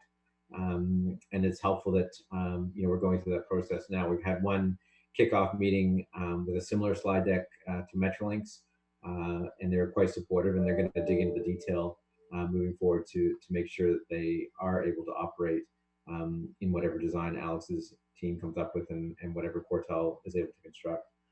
With respect, sorry, go on. I thought that first meeting, sorry for interrupting, Tim, I thought the first meeting with Metrolinx was really promising. So for Councillor Van Berkel, having worked on Union Station, that was a totally different tone of meeting. The meeting 2 weeks ago where we presented some of these initial ideas to Metrolinx, and they were really receptive. Now, obviously it's early days, but I think Cortel and Tim and the team at Innisfil have created a kind of unique working relationship with Metrolinx at this point. So I'm very optimistic that we'll be able to do something quite special. And then the second question, Councilor Van Berkel, the future access points, north and south of the center core, we're quite happy, with the station concept as it stands now, in terms of, giving us those east-west connections, within that 200-meter radius. Beyond that, certainly that's part of what the secondary plan process is going to look at as well. We don't want to create 4 separate quadrants, within this community. At least from a vehicle perspective, that might be okay, but certainly a community movement perspective and bikes and pedestrians, we will be looking at future connections north and south of the station area. Thank you. Thank you. Councillor Ices.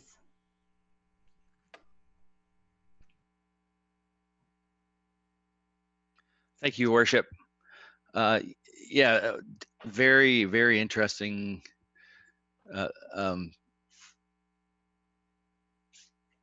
very interesting thing that we get to take part in. It's very exciting to see all of this. A lot of it is for the future, but I'm thinking of something that Councillor Nichols said about us being, predominantly still a car-centric culture, and then I hear talk about a 600 car parking lot and a 1,000 car parking lot. This question might not be for Mr. Josephson, but I'm just wondering about the supporting infrastructure that we would need to bring that volume of traffic to this area. There's an old saying that says, be careful what you wish for. And if, the excitement around this, if this becomes a significant place maker that we all kind of dream it to be, I think it's possible we'll draw people from further away, just the access to the GO station alone, in this day and age still consists of a car driving to it. So 6 line is in no way available to handle that kind of traffic. We've seen how long the Innisfil Beach Road expansion to 4 lanes has taken. I'll just that's my question, so I'll await an answer for that. Thanks. Thank you, Mr. Kane. Through your worship to Councillor Ices, yeah, you've touched on something that was talked about quite a bit with the design group, and it's not a conundrum, but it's this active discussion that we're having whereby, when we talk about rural reimagined, that name itself implies that at some point there's going to be a tipping point between rural and urban, and trying to predict that point and what we need, between now and that tipping point and afterwards, is something that we're trying to bake into the station concept in that wider orbit vision. So, you can imagine, the 6 line at some point, as alluded to tonight with the Piazza concept, wouldn't it be great to, to be able to close that down altogether at some point maybe, or, and certainly have the car secondary with respect to this vision. And that, there's no doubt that will happen, as we go, I believe it was Maricor Lucci that brought it up that, at some point this is going to be a very urban context, with potentially 80,000 people in it. So at that point in time, the car will become secondary, and as a planner and probably as the architect, we both look forward to that day happening sooner rather than later. In the meantime, though, it's less about overbuilding parking spaces, more about making space available. So, particularly at-grade parking is a good example of that. Is that, at the moment, when we're building more dense in the center, we have these opportunities for temporary at-grade parking in the periphery of the design, and then we can incorporate that as less cars are needed as this builds out. potentially, or or we build it into structures that are supporting those future buildings outside of that 200-meter ring. With respect to the 6th line, we agree. In the short term, there's definitely going to be more vehicles coming to the station. The 6th line EA did consider the rail station, but it didn't consider the orbit at the time. But that EA looked at everything from from the interchange, which we're actively pursuing as part of this, to reinforce and strengthen that transportation linkage in that corridor from the 6th line in partnership with the county as well. And at the same time, what's going to happen at the other end with respect to the station. So that EA process is giving us some good intel or intelligence at this early point in time, particularly for the bridge design. But it's going to be updated as part of that orbit secondary plan process to make sure that it has that function that we need both in the short term and hopefully what's a reduced function in the longer term. Thank you, Mr. Kane. And also just to add to that, Councillor Ices, and then I'll let you have a follow-up, is that we continue our advocacy with the Ministry of Transportation and Minister Mulrooney and our staff. We're up to be briefed on the 6th line interchange, and the county was receptive to uploading the 6th line to a county road. And of course, they have bigger capital reserves than we do. So those are just a couple of comments. Councillor Ices, do you have a follow-up? Thank you, Worship.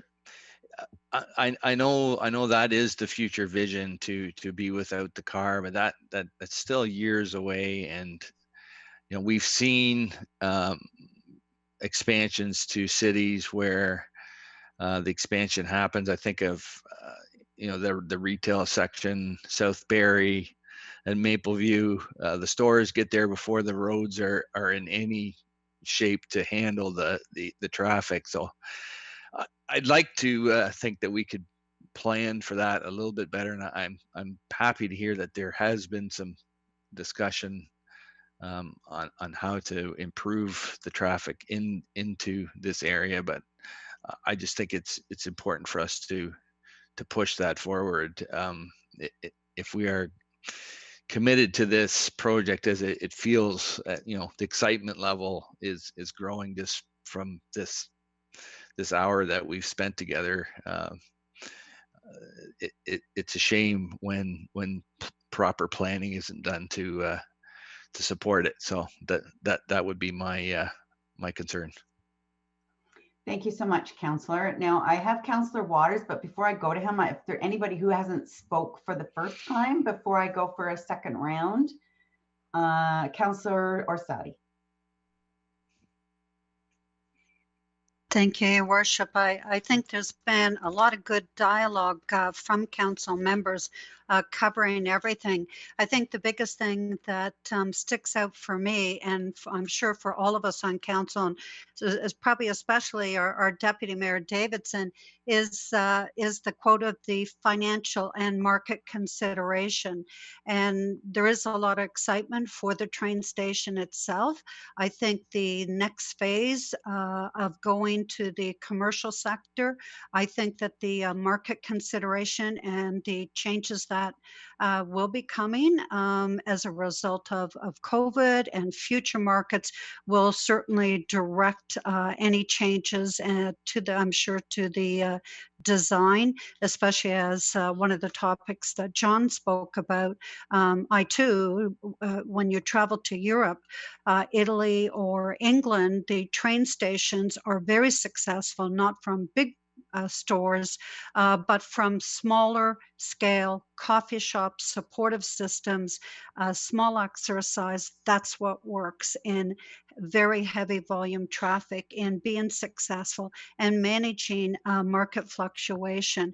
So, that's it. And I know that item number 4 out of the 7 items, the density, I presume that the less units equals larger units, more space, is referring to the mid and high-rise buildings.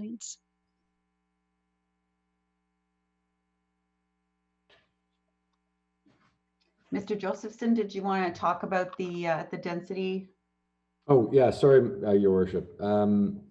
Yes, Councillor Orsatti. So, all of this is really you know, these things are market driven, right? So the question is, you know, what is the market? And I think the phase one buildings are going to be a litmus test as to what the hot units will be. And so my gut is that there's gonna be a lot of interest from families who want space that can't have space in cities, and they may even work in Toronto, or they may work in Barrie. They may want to leave and, you know, work from home in this community. So the question is, you know, is this a place where you have more 2 bedrooms or more 3-bedroom units in the kind of mixed use buildings? But also, I think with respect to the low rise construction, there is going to be low rise construction in this project. The question is, what shape and form does it take, and what level of density? So we've talked about doing more sort of like out of the box stacked towns or row houses, things that achieve density but also leave large backyards, room for laneways, potentially even communal allotment gardens, shared gardens.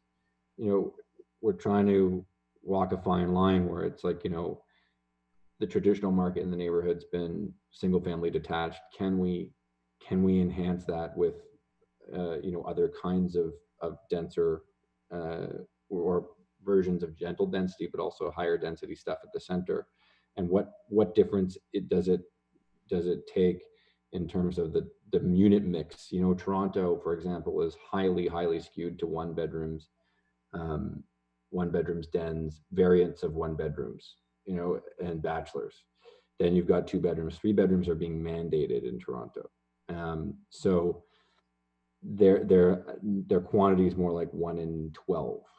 If you were to look at the typical plate of a mixed use project, the question is, what is the market? And I can't predict that. And I think Quartel will really speak to those kinds of things, as well as Rosardo's groups later on in the process. But really, we want to create a vision that is flexible enough for Quartel and whichever developer buys into the project in the future are able to, you know, innovate within those what you might call envelopes or massings, so that they can respond to the market and be either aggressive in terms of defining a new market or, you know, enhancing what exists. Mr. Kane, you wanted to add?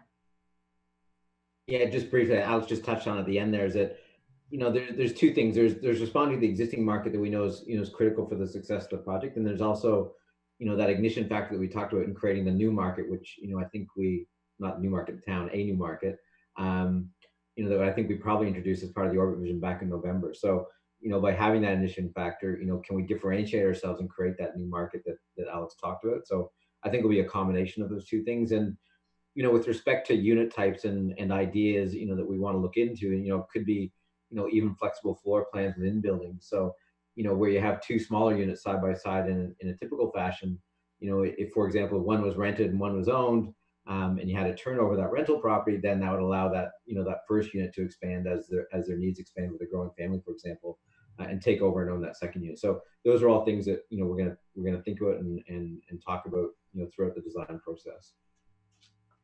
Thank you. Any other first rounders before we go to Councillor Waters? Okay, we'll go to Councillor Waters and then Mr. Stilic. Thank you, Mayor. I just have more 2 comments than I do questions, because I think a lot of good questions have been brought forth tonight. So my first comment was around the cars.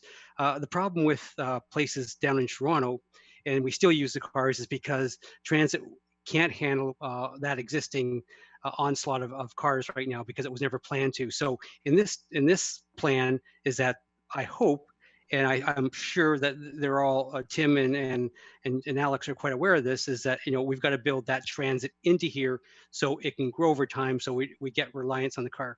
What I do like about the design is that they have put in, and they specifically said, temporary parking on the northeast side, close to 20th, 26th. So I think, you know, the idea of having that temporary parking lot there is close to where that demand is going to come from, the 20th.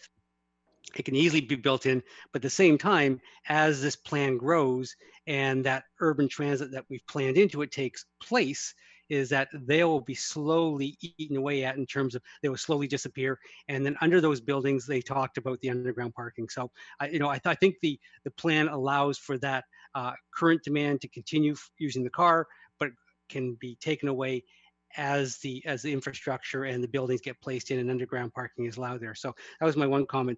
The second one was that around my first question around ownership, and I think we finally got around to it in terms of who owns and operates it, and that's Go is going to operate it. So the point I'm trying to make here is that if Go is going to own and operate it, that they're going to be more interested in long-term operational costs. So a discussion around making the station more sustainable, more energy efficient now makes much more sense, because they're going to own and operate this building for 100 years. And that's where you pique the interests of an owner, is that in terms of the cost of owning and operating that building is a lot more than building it. So let's try to use those facts when talking to Go, saying, you're going to own and operate this for 100 years. You might as well put the money into making it super energy efficient. And it also then states the fact that, that this is what this whole model is all about. So hopefully we can get them on board. So there are just my two comments around those two issues. Thank you. Thank you so much. Mr. Stilic. Yeah, hi. I just had two comments. One about housing. I see so far in Innisfil that it's almost a monoculture where everybody owns a property, either townhouse or a single detached with a backyard. What happens to the children of all these families who then have to find someplace to live and can't afford the stress tests or the down payments, or don't even want to have a backyard for maintenance and so forth, but would like to have the convenience of high densities such as around the station, which is why I really support the density targets or whatever of the orbit plan. The other thing is maybe changing to transit and bus services. I'm wondering if there could be some money saved for the Quartel people by not putting in the loops in the structure, rather having buses come right to a stop on 6th line above the tracks, drop off parents or drop off transit users, and then proceed further and loop around in the parking lot and come back and then pick up people going eastbound, things like that. One thing about loops is in Toronto, where I used to live, is very, frustrating for people that the bus service will only go to Yonge Street and then has to turn around and go back to Scarborough. And a lot of people want to go just past and want to go to, say, Dufferin Street or York University or whatever. So as a portion of that also comes into play, although places like Cooksville and so forth are not as well developed, and most of the demand will be east of the transit line. But perhaps there's money to be saved by just dropping people off and picking them up on the roadway, rather than building expensive loops within the structure. Thank you, sir. Mr. Hawkins, you've been very quiet tonight. Did you want to add anything? We do really appreciate all the time that the focus group has put in, so we're really happy. I didn't really have anything to add. I mean, I'm definitely very excited about what I'm seeing, and some of the questions I had were already asked around the bike lanes and the parking. But yeah, just overall, I like what I'm hearing and seeing so far. Thank you, sir. Anyone else, questions or comments? Scrolling. Councillor Arsati. Thank you, Worship. One other question that I have is the plan for more green infrastructure. We're starting to see, reading a lot of articles where even in cities that high-rise, mid-rise buildings are having green incorporated into those buildings. And I'm just, we have this in the trails and the surrounding area, but what about the looking at that in the buildings themselves? Is there any thought? Mr. Josephson. Thank you, Your Worship. Yes, so sustainability and environmental responsibility, I think is what I'm interpreting your question as.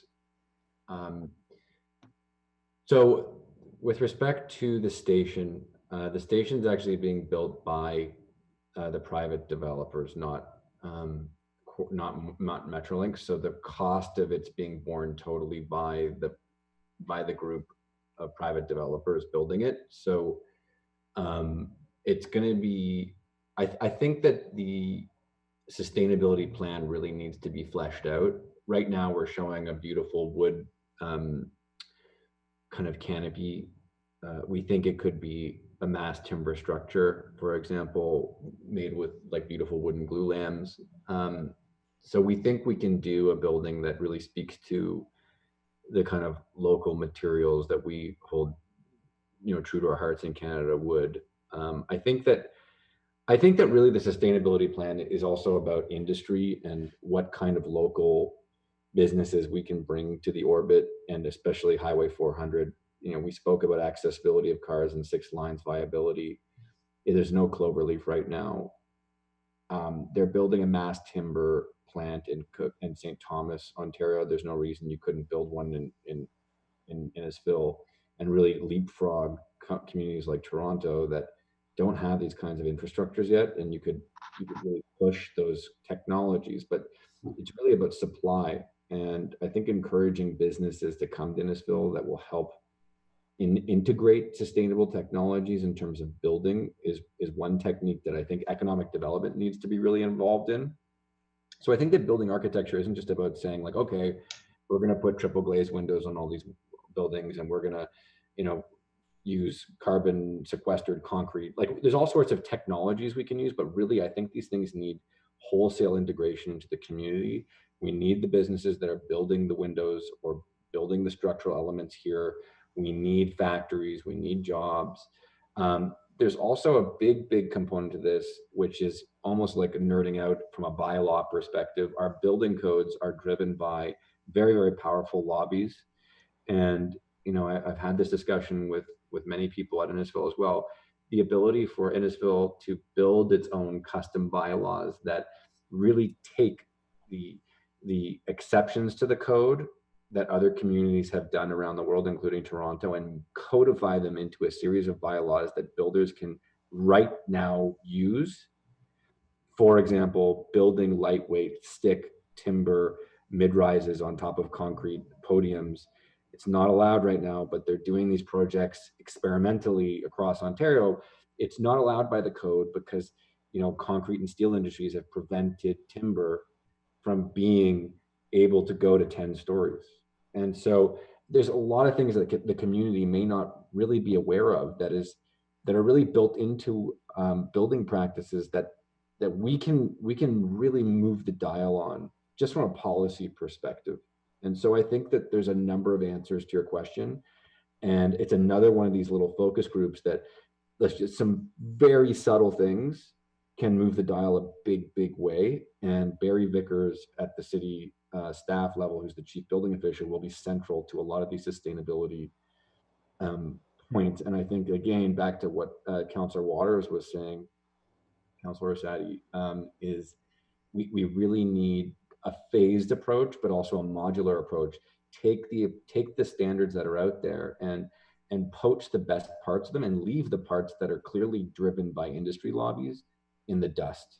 And I think that you guys have an opportunity as a community to do things efficiently, cost effectively, and in a visionary way if we start now and we create these kinds of working groups. That's what I was looking for, not focus groups, working groups.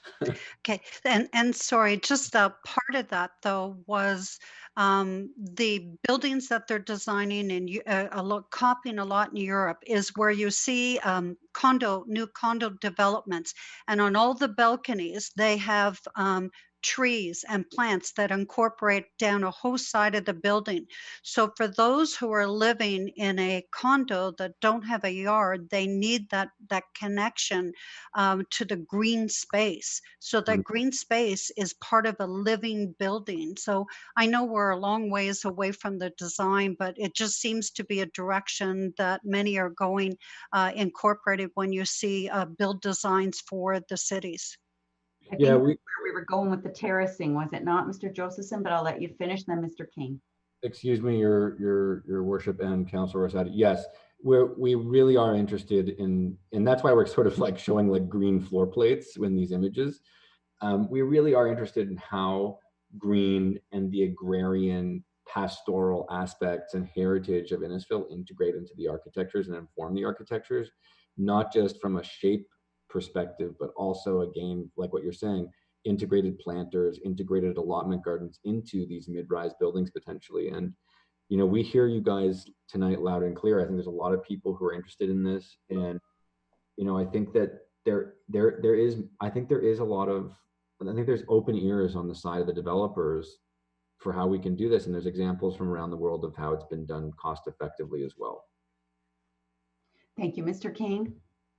Yes, through your worship, to Councillor Sadi. Just to reinforce, you know, that was a central pillar of the orbit vision, and to Alex's point too, was it, you know, was this combination of smaller, higher quality open spaces, you know, well thought out balconies and introduction of green elements to those, you know, underpinned by that wider system of parks and trails that we're seeing in that vision. And I think what we've seen recently, you know, all the more need has been reinforced, you know, by pandemic planning and architecture to reinforce those higher quality, smaller spaces, and have those integrated in with those bigger systems that we normally see. Thank you. Thank you. Other questions or comments? I want to thank you all very much for your very thoughtful questions, and I want to just leave you with a couple of thoughts of mine. And before we sign off, first of all, one of the questions I get more often than not from people in town right now is, has the pandemic stopped the planning for the GO train station? Is the GO train station going to be delayed? That's probably the #1 question I'm getting. So there is a lot of interest in this project.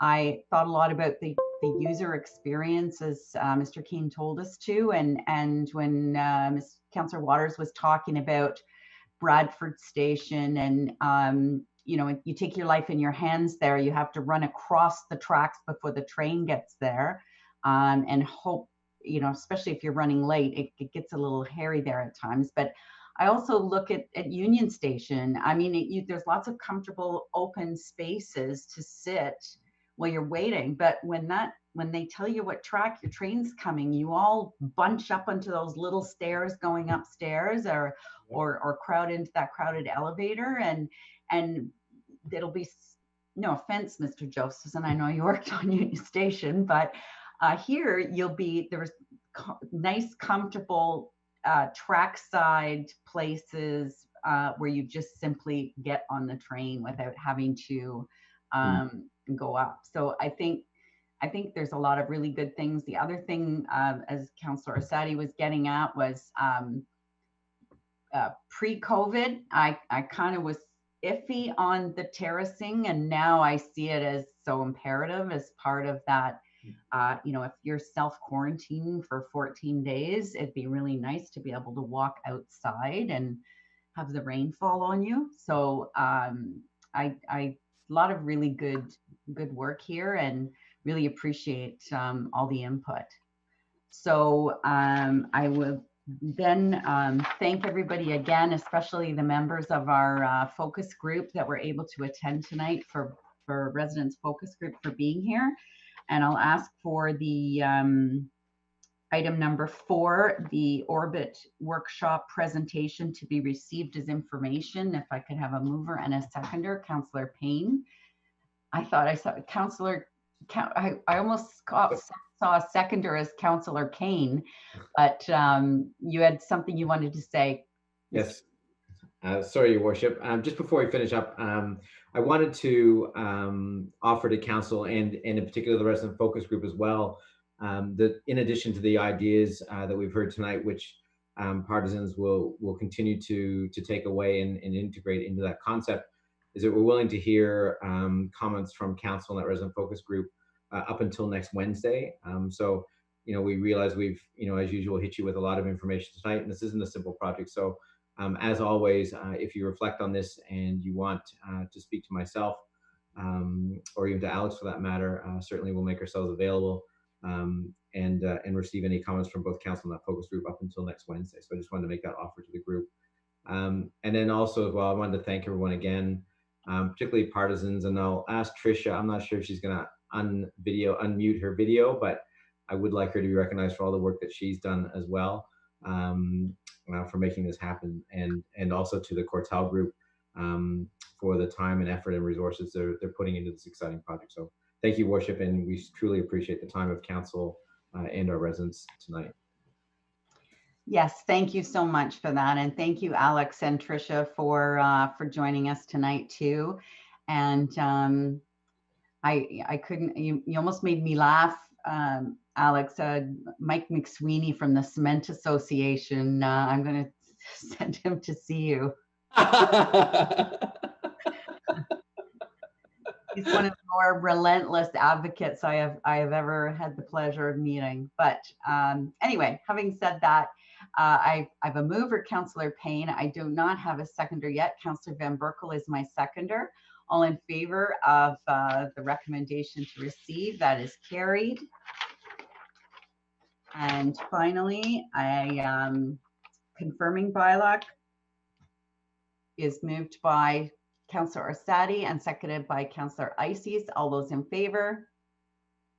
And finally, our adjournment, and that would be Councillor Nicol and Councillor Fowler. Again, thanks everybody. It was a really informative night. It's nice to have a more informal and time to spend on something instead of rushing it through. So really appreciated everybody's time.